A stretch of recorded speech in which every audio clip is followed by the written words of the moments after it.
just really proud of our guys. I mean, it's a team that hadn't lost by more than one score all year, and I think you saw in the second and third quarter just how good their defense is. We were struggling to do anything, but really proud of our defense and our team, man. What a day, what a game. I think we had 16 tackles for loss, 5 sacks, kept them out of the end zone. Just can't say enough about our D. And offensively, thought we had a really good fast start. And then kind of sputtered a little bit. Again, give them a lot of credit for that, and then finished well when we needed to. But I just, pretty cool. These guys, back-to-back years, 11 wins, didn't lose a conference game, and going to get to play in championship weekend two years in a row. I told those 30 seniors in the locker room, it's been a pleasure to watch them play at Ford Stadium. So, questions? You were quoted earlier this season as saying the move to the ACC represented a step up in weight class. Given that as a backdrop, how gratifying is another undefeated conference season? Yeah, it's hard maybe to process since we're not done. We got a big challenge next week in the championship game. But yeah, I did. I mentioned the weight class analogy, and I said we got to be like Roy Jones Jr. He won them in multiple weight classes. So, I think our staff deserves a ton of credit for the kind of belief that they instill in our players. And I think our players deserve a ton of credit for the belief they have in each other. Because, it's human nature. Like, man, you're moving up, and, going into the season, all we hear is you guys haven't beat a Power 4 team since I've been the coach. And that was 2 years. So, and then we lose our first one of the year against a Power 4 team because of me. So, and then to just rattle off 9 in a row, they just play. They respect everybody we play, but they don't fear anybody we play. So I don't know. I'm kind of in awe of those guys. What was it like to see Preston come in and do what he did, and especially to get that last touchdown? I'm sure that was emotional. Yeah, it was good. Preston Stone's a winner. He's a champion. He led us last year. The way he's handled everything this year is a big reason for our success. And he's got a bright future ahead, and he's going to graduate in December. And, he's a Mustang for life. And I think our entire fan base appreciates him. So it was really cool for his last snap and pass in Ford Stadium to be a touchdown. That's pretty cool. And for Kevin to grind it out and just kind of get over 400 yards on the day offensively. Yeah. Just lead that, and it just seemed. I thought Kevin quietly played one of his better games of the year. Again, for that D to start out, I think we scored on 3 of our first 4 drives. And I know we didn't score on the first one. I'm not sure. We might have punted somewhere in there. But we had 21 points pretty quick on the defense. And all 3 of those drives, we had to grind them and finish them. It's not like, we were hitting 70-yard bombs for a touchdown. And that's hard to do. Give Justin and Coach Sermon and that entire Cal D, I said it was the most complete defense we played, and it really was. So the way we started fast, I think, give them a lot of credit. But then, the 2 drives in the second quarter, our D held them once on downs, I think, and then held them to a missed field goal on the other. And we were backed up, and we went 3 and out both times. Like, we didn't if nothing else, flip the field or go score and maybe put enough distance to kind of feel comfortable. Our D obviously came up big, but what I'm getting at is we were sputtering, going to halftime, come out, not exactly starting fast in the third quarter, and I thought what was so good about how Kevin played is he didn't get frustrated, and we had a lead 21-0, then 21-3, then 21-6, and we knew the way our D was playing that even though we were frustrated and we wanted to go score, if we didn't turn it over and let them back in the game, we had a pretty good chance of winning, and I think that just shows a lot of maturity for him, because he's still 20-30, 225 yards, 2 touchdowns, no turnovers. Some big third down conversions there early in the fourth quarter to put a drive together. I think we took 5 or 6 minutes off, kicked the field goal, and then after the turnover, hit the one to Burchard to kind of put the game away. And so I thought he played really well. What do you think of Derek McFall tonight, and how can he help you in these next couple of games here? Good to have him back. He played a lot early in the year, and then we just didn't want to burn his year unless we had to. And so he had 1 game left, so he was able to play. I thought, obviously, he got a great run on the touchdown, but having now him and LJ and Burchard gives us some depth there. And I think he showed his explosiveness on a couple of those catches, while we think in the future he's going to be pretty special. And Matt Hittner Yeah. a couple of games, but what you like about his game?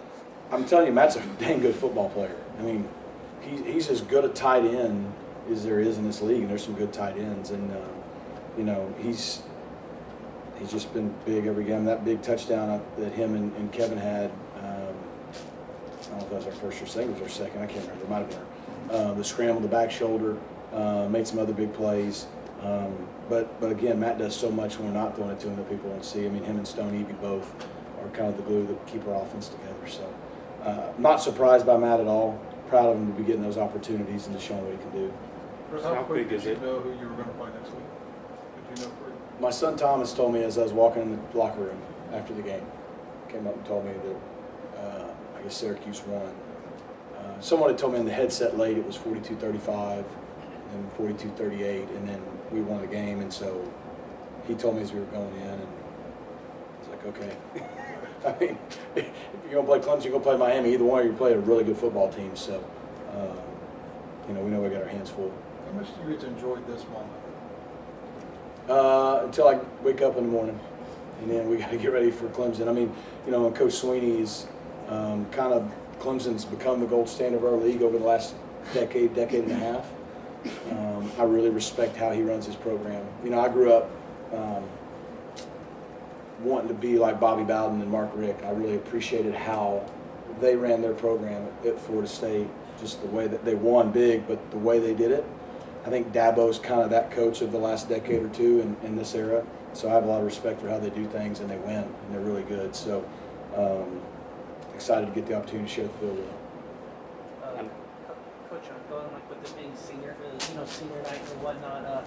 I covered one of your seniors, Moochie Dixon, just when he was in high school. Just can you talk about what it was like having him during your tenure here at SMU? Man, I think we got Moochie for 3 years. So, like, he came in our first year, transferred in, and made some big plays in all 3 years he's been here. And there's been some ups and downs, but Moochie's got a chance to play for a while. He's going to get a chance to make a team, and he can run. He's got great hands. He's got one of the best smiles in the building. And he's been playing really good football. I think Moochie and Keyshawn and Jordan have been playing really good football the last 3 or 4 weeks. And I think that's really helped our offense, especially with losing RJ and been banged up a little bit in the backfield, and just, you know, the outside receivers have been playing well for us lately, and that's been clutch. Coach, can you talk about just, you said like the weight class thing, but keeping your team ready for every week, knowing that there's a team that's going to possibly spoil something special for you guys, because we've seen in the Syracuse situation that they lost to a team that won sport a day. And you had to go through this every week in the last couple of weeks, hoping that didn't happen. I just, like I said, I'm in awe of our guys. I mean, it's nothing I've done, and our coaches did a great job of not getting bored with the routine. Our players did a good job of not getting bored with the routine. Because I said it a few weeks ago, I mean, clinching and closing is the hardest thing in sports. It doesn't matter what sports. The easy analogy is the last 3 outs in baseball is the hardest 3 outs. Well, I mean, we've been playing in the playoffs for like the last 6 weeks. We had to win every game. Until this week, we had to win every game just to get into the conference championship game, and we didn't know we were going to be able to clinch maybe a week early. And then when you have the CFP rankings involved, like, you know, and I think you saw how hard it was with Boston College came in here, and then to go on the road, and then again, just the way our defense has played these last 2 games. I think Scott Simons, you know, the Broyles Award, there's a lot of really good coaches out there. If there's someone out there more deserving than him, I'd love to meet him. I distinctly remember one of the early season pressers, you were talking about all the other teams that came to the Big 12 or the Power 5 last year that didn't even make a bowl game. So did you learn from them and what they couldn't do and apply that to this year? Walk me through how that maybe helped you guys in the world. Yeah, I mean, I didn't love school, but history was my favorite subject.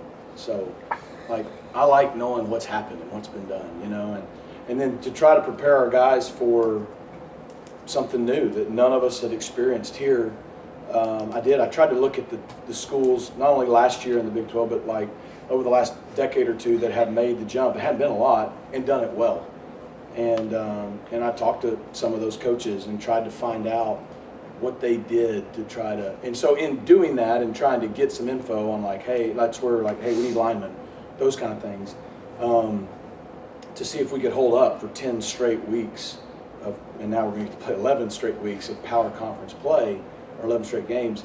In doing that, you see the history, and you see things like, wow, no one's ever gone from a group of 5 to a power conference and started better than 1-1, much less had a winning conference record. And you start to see all those trends, and so, you know, it's fun to try to do things that haven't been done, and our guys bought into that. They just bought into it, and they found a way to just take it week after week after week, and it's so hard to do. People, I think it's coach speak when we say that. Well, we're saying it because it's what has to happen. And you think we got 18 to 22-year-old guys that, I mean, it's hard for me to focus on that, you know. But 18 to 22-year-old guys, and then now with social media that wasn't here a decade and a half ago, just all the stuff they're inundated with, and the pressure, you can't shield them from it. So they know, hey, if you win this week, you're clinching. Hey, you're ranked, you're not ranked, whatever.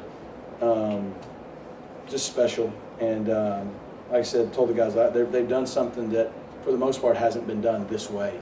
So that's pretty cool. Are you worried about penalties in future games? Yeah, I mean, I see the stats. I mean, 17 is a lot. It's got to be a record for me and us. I know we had a lot in our first game of the year, too. I mean, look, there's a couple times we've got to look the other way. The second guy usually gets caught. They hit you, you hit back, you get a penalty. So, I mean, I have to look and see. Yeah, I'm worried about it. I don't think probably we were guilty of all 17, but we were clearly guilty of a bunch of them. And it doesn't really matter. The officials are in charge, and if they say you're guilty of 17, you're guilty of 17. And, you know, we can't have 17 penalties and win next week, or any of the games that we have left, because the competition is coming. So, you know, if we'd have had 17 every game, I'd be worried. You know, it's kind of weird. Up until this year, we've always been one of the least penalized teams. This year, we've had more penalties than we have in the past. Not 17, but and so yeah, I'm not a fan of it. I mean, I think discipline's important. It's funny though. We did a study a few years ago. I think there's a little bit of a myth in sports that the least penalized teams win. You know, when timely penalties happen, they hurt you. But like a couple years ago when Cincinnati went and played in the college football playoff, they were one of the most penalized teams in the country. And they were some physical mothers.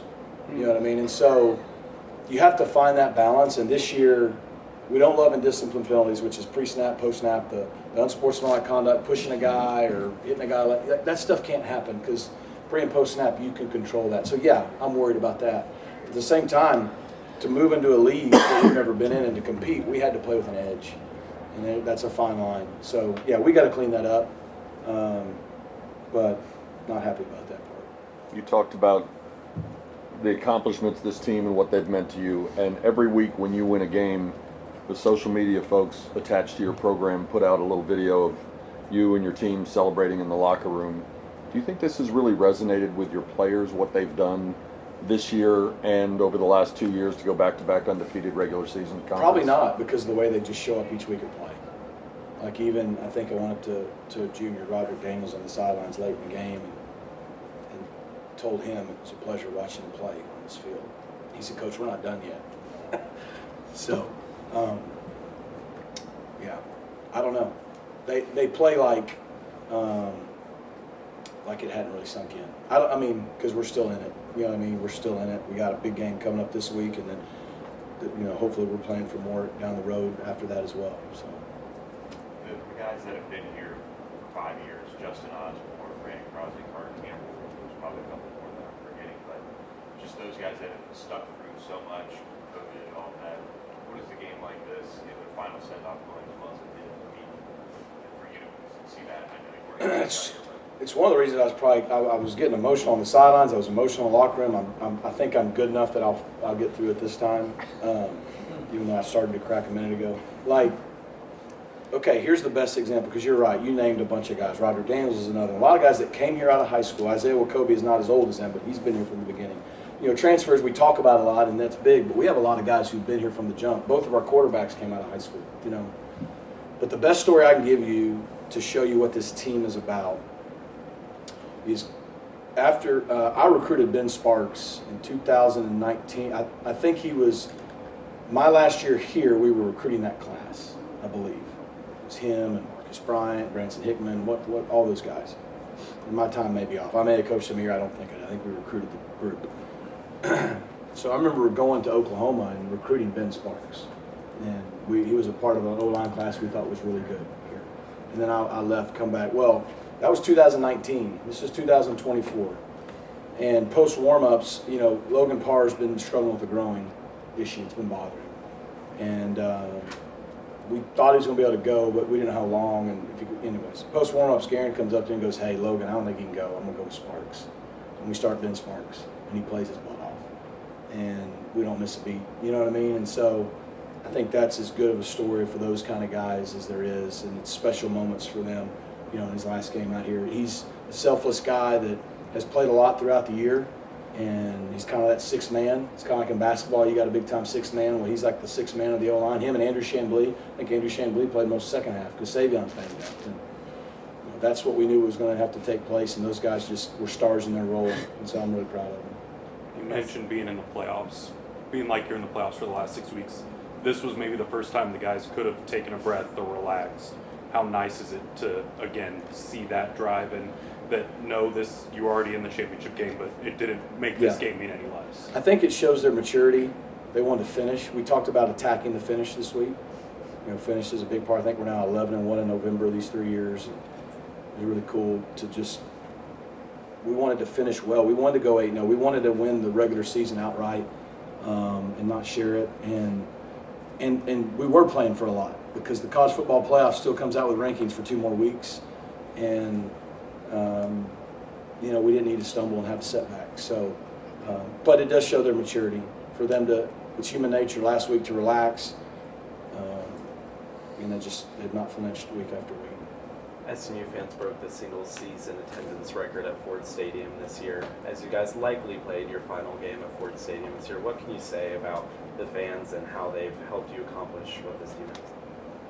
Special. I mean, it's Ford Stadium can be one of the hardest places to play in the country. It can be the hardest place to play in our league, and it can be an atmosphere that really helps us like it did this year. I mean, even today, the crowd was great.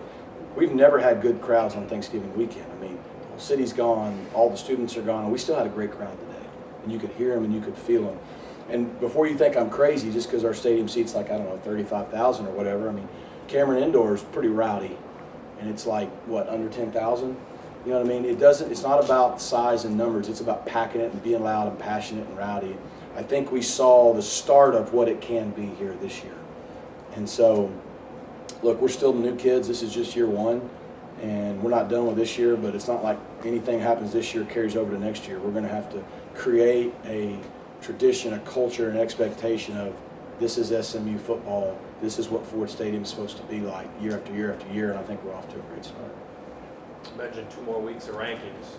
Win or lose next week, do you feel like you've earned your way into the playoff, top level? It's not my choice, but yeah, I do. I don't think there's any question. You go 11-1, 8-0, 9-1 against Power 4 opponents. There's a lot of stats out there. You know, I don't know. I mean, I hope that that's the way it's viewed. Now, we have a chance to still control it by winning next week and hopefully, you know, win a championship. That's the number one goal. And if you do that, maybe, no, not only are you probably in, you may get a bye. I don't know. But, yeah, I would hope so. I mean, if I'm watching a game last night that I thought was a great game between Georgia and Georgia Tech, I mean, I think Georgia Tech showed what the ACC is all about. And I keep hearing, well, if Georgia wins, they'll be 10-2, and they're automatically in. Well, I don't know. We're 11-1, 8-0. And I'm not comparing schedules. They're a great team. They should be in. They're in the SEC championship game. Heck yeah, they should be in. And I think we should be too. So I respect the committee. That's their call. I know stuff happened again this week, so maybe we move up, maybe we don't. I do hope that our team is rewarded for the body of work and what we've done. If I'm not mistaken, us and Oregon, and I don't even know if Oregon's played yet, would be the only 2 teams to go undefeated in a power conference, in their conference. I hope that means we're one of the top 12 teams. Regardless, you know, I hope it's the reward next week to play for a championship like we're said it is. But, again, we have to worry about what we can control, and that's how we play next week. And so we got to focus on that. Last question. Coach, so obviously in this room, we've seen this team throughout, you know, the last couple of years just win a lot of games, be great. But I don't want to call this a Cinderella situation, but now the national media, the bigger media, is recognizing this team, not just as a Cinderella. But you as a coach, seeing that your players are getting recognized for that and not being complacent, how do you feel about that? It's special. I mean, we're trying to build our program back to a national program where it has been before. And to go back-to-back years with 11 wins and to do what we did in the ACC, you know, look, you hear all the things in the playoffs and all that about brand bias. They're real. That's fine. Those schools and those brands have earned that. Like, it may be frustrating if you're on the wrong end of that, but like Dabo Swinney and Clemson, what they've done over the last decade and a half have earned the brand bias, right? I mean, they just have. And so we haven't. Like, we're the new guys. And so it is fun to see us have a year that kind of gets the attention of the country where they go, okay, whoa, like SMU might be a program that can build a program that is sustainable and in, year out is talked about as a top 25 program and someone that, you know, can compete to win their conference and compete for the playoff, you know, either year in, year out or frequently. Like, that's what we want to build here. And so in order to do that, there's steps to that process. And last year was a step winning a championship. This year was a step in a new league, showing we belong and can compete. Now, to your point, being ranked nationally in the top 10, like, all those are steps. Nothing happens just like that. And so that's the good part about it is I think these guys have laid a foundation for what we can continue to build here and hopefully be a program that isn't a flash in the pan.